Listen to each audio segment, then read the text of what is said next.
kita itu melakukan perawatan. Ada rawatan, dua macam rawatan. Rawatan fisik dan rawatan rohani. Nah, rawatan rohani ini adalah yang saya pegang, peliharalah hatimu sebab dari situ berpancar kehidupan. Saya berusaha hari lepas hari untuk tidak menyakiti orang lain, untuk tidak berbuat sesuatu yang tidak tepat, membuat orang susah lah. Nah, saya berusaha untuk tidak mencuri, apalagi penuh dengan kebohongan seperti itu. Nah, harus terpelihara hati kita. Nah, ternyata orang yang nyenyak tidurnya itu adalah sepanjang hari tidak melakukan hal yang tidak baik bagi sesamanya. Barulah nyenyak tidurnya. Dan ternyata Tuhan Allah itu dan Tuhan ini baru bisa mengisi kita energi baru kalau nyenyak tidur. Tapi syaratnya jangan lakukan sepanjang hari, jangan bikin kacau orang, jangan bikin kesalahan, kejahatan. Nah, jadi harus waspada. Jadi memelihara hati itu tentulah kalau orang beragama yakin bahwa ada Tuhan yang memiliki kehidupan kita dan memberi kehidupan.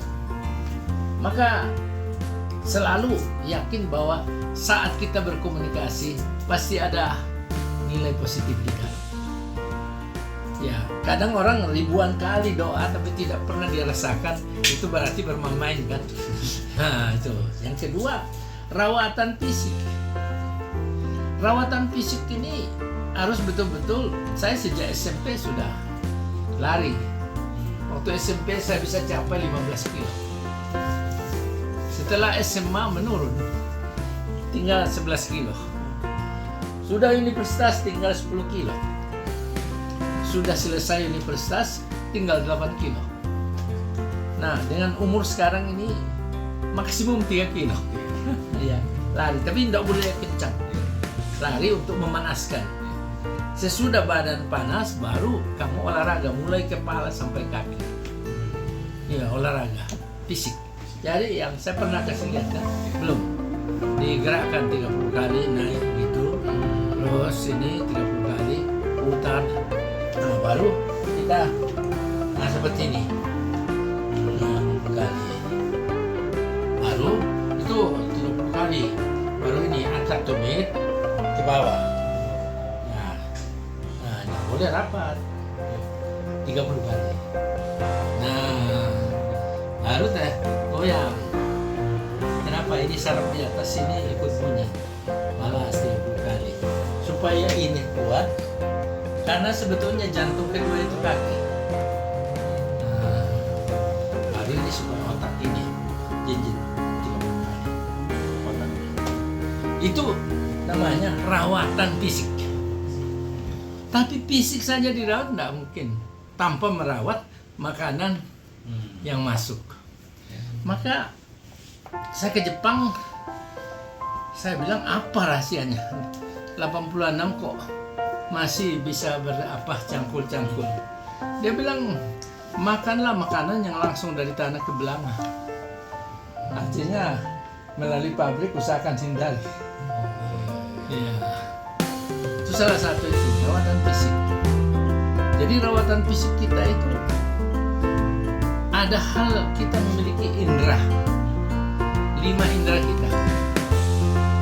Kadang-kadang kalau ada orang kecelakaan, kita di situ melihat, itu mempengaruhi mata kita itu tidak boleh. Kalau ada orang kecelakaan, tidak usah situ ada orang dibabat, dia membandi darah, tidak usah. Itu langsung berhubungan dengan hati kita. Tidak baik melihat hal-hal itu. Yang kedua, kita selalu buka telinga mendengar berita buruk, tangisan orang kekurangan. Jangan terlalu buka telinga itu, nanti kamu justru tenggelam dengan berita-berita itu.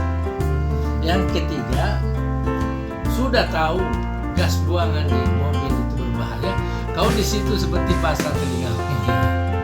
Ya itu, atau kotoran busuk kau tahan.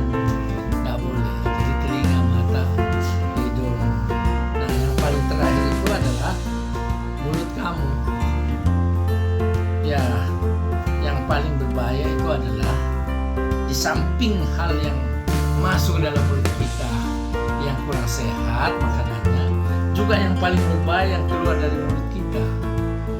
Kata-kata kasar, caci maki, penghinaan bagi sesama, itu berusaha untuk, mungkin kalian merasa aneh. Saya itu sampai ke mall, saya lihat ada orang di dalam toilet berdiri terus. You bayangkan penderitaan orang itu. Maka saya selalu kasih itu 100.000 itu. Salah satu. Terus kedua, hidup kamu harus toleran di jalan. Saya ini ahli ngebut di jalan. Tapi kalau hak orang, saya selalu mencoba untuk harus toleran. Ya, jangan mentang-mentang mobil bagus terus mau-maunya aja kan. Nah, yang ketiga, saat kamu mau lihat ada orang minta-minta, orang susah hidupnya, dan kamu ikhlas memberikan, kamu akan lihat mata Tuhan dalam matanya. Di dalam matanya itu mata Tuhan memandang. Tapi kalau kamu berurusan sama orang kaya, orang punya jabatan, dia kan pandang kamu ke bawah. Nah, di mata orang kaya, orang punya jabatan itu ada mata iblis. Bagaimana dia mengius kamu, bagaimana dia rendahkan kamu. Maka yakinkan dirimu bahwa yang kamu hadapi seperti foto ini tidak pernah saya tunggu. Yakinkan bahwa yang kamu hadapi sesama ciptaan Tuhan dan sama-sama lahir dan sama-sama akan mati, sama nasibnya. Maka tidak perlu kau merendahkan diri, rendah hati boleh. Jadi jangan lama sama orang ya biasa aja. Saya besar apa melihat? Nggak ada. Nah itu, jadi yang lain lagi ya tentu di dalam kita banyak hal lah yang terkait dengan masalah kita suka berbohong terus-menerus itu. Saya baru ngomong sama siapa yang Islam tadi, Elsa itu. Saya bilang di dalam Al-Quran itu ada namanya Roh Kudus, dalam kurung Jibril. Nah, Roh Kudus itu masing-masing punya Roh Kudus. Roh Kudus kecil ada, sejak dilahirkan dikasih. Ya, Roh Kudus besar itu akan diturunkan manakala kita. Nah, contoh, misalnya Agus punya handphone ini, lupa di toilet, pusing, wah mana handphone saya? Nanti lama-lama setelah kau tenang, dikasih tahu Roh Kudus ada di toilet. Itu Roh Kudus mengingatkan. Atau handphone ini Yanto kamu ambil, terus saya Yanto tanya, lihat tak Agus handphone ini? Enggak, saya tidak lihat, padahal kamu udah ambil. Nah nanti kamu ke lift sana, kau tersiksa di lift, bohong, penipu, pencuri, bohong. Itu Roh Kudus harus dipelihara, karena Roh Kudus itu tidak pernah bohong.